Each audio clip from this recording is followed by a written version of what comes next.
Hi, everybody. It's George from GH Immigration Services Winnipeg. This is part two of the application that I said for submissions. Well, this is going to be about refusals. So let's talk a little bit about refusals, things to understand when it comes to refusal.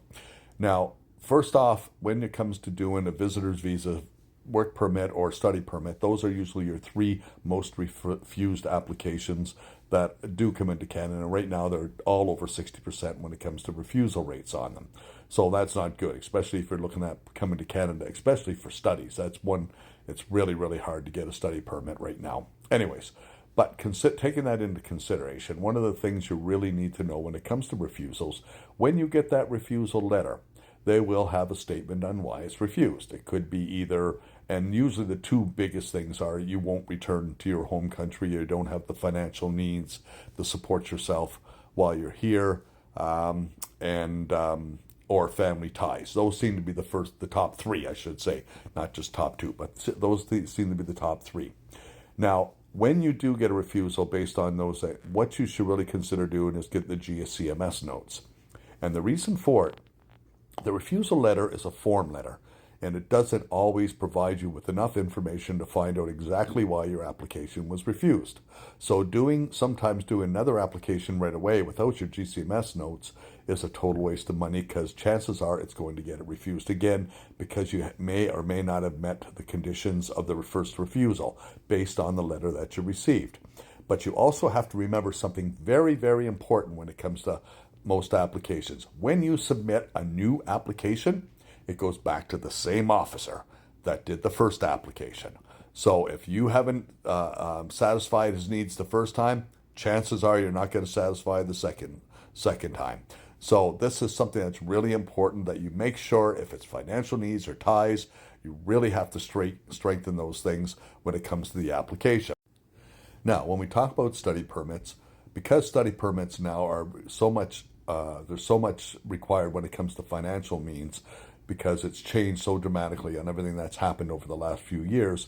If you have $40,000 Canadian for your education program for 1 year program, that is the bare minimal that's going to be required by Immigration Canada. $21,000 for living expense and about $18,000 or $19,000 for your first year of tuition.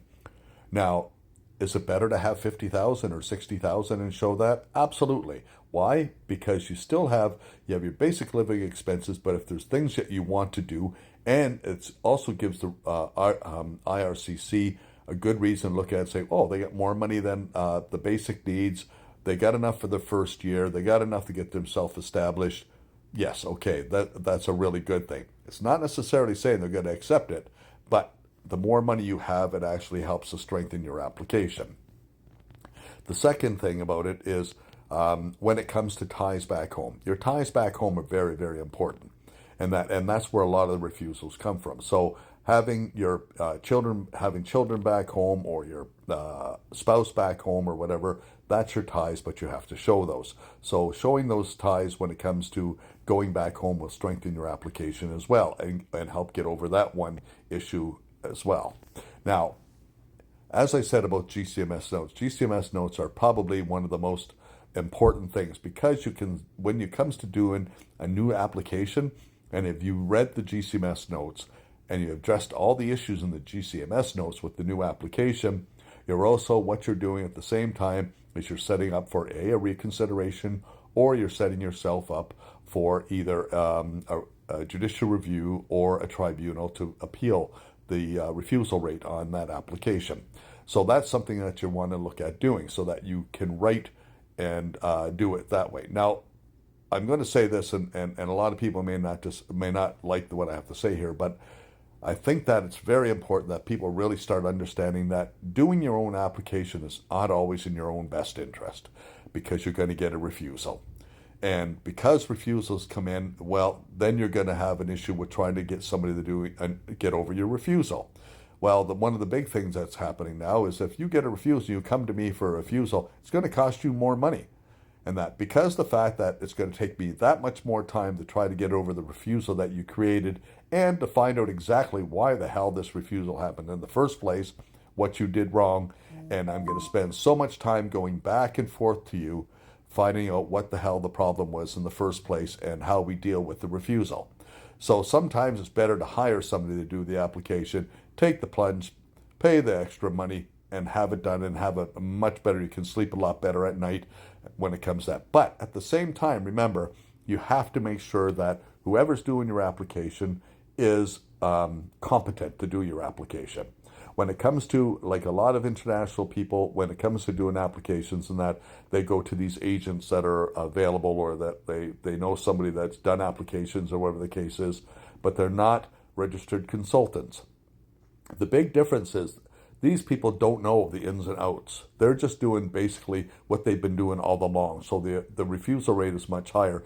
And you also got to realize that they're doing an application in a portal that's under your name, so they have no liability. When it comes to an application that someone like myself who does when I'm as an immigration consultant, there's liability issues. If I do something wrong with your application, it's wrong, or I missed a date or didn't do a submission or whatever, it can always go in front of tribunal and have it overturned, and I have liability insurance to cover those kinds of things where these agents don't have them. So it's in your best interest to start considering using somebody else to help you do an application. Be any one of the types of applications that are available, hire somebody. It will make your life much, much easier, and especially if you find a good, competent person to do it. So anyways, I just wanted to pass this on to a little bit as refusal, something to think about.